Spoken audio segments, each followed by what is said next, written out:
ঢাকা বিশ্ববিদ্যালয়ের চোর সন্দেহে এক ব্যক্তিকে এবং জাহাঙ্গীরনগর বিশ্ববিদ্যালয়ের শিক্ষার্থীদের উপর হামলার সাথে জড়িত সাবেক ছাত্রলীগ নেতাকে গণধোলাই দিয়ে হত্যা করার ঘটনার তীব্র নিন্দা ও প্রতিবাদ জানিয়েছে ইসলামী ছাত্র শিবির। ডাবির হলে চোর সন্দেহে গণপিটুনির শিকার হন মানসিক ভারসাম্যহীন এক ব্যক্তি। পরে ঢাকা মেডিকেল কলেজ হাসপাতালে তার মৃত্যু হয়।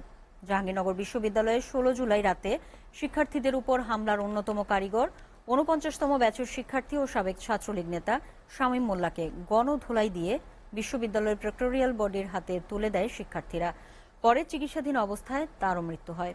ছাত্রলীগের সাবেক এই নেতার বিরুদ্ধে আগে থেকেই মাদক ব্যবসা, জমি দখল, অস্ত্রবাজি ও চাঁদাবাজির অভিযোগ ছিল।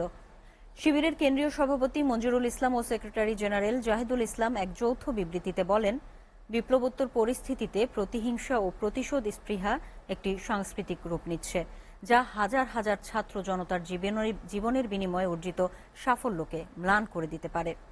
অপরাধী যত বড় অপরাধ করে থাকুক, আইনের আওতায় তার বিচার হবে।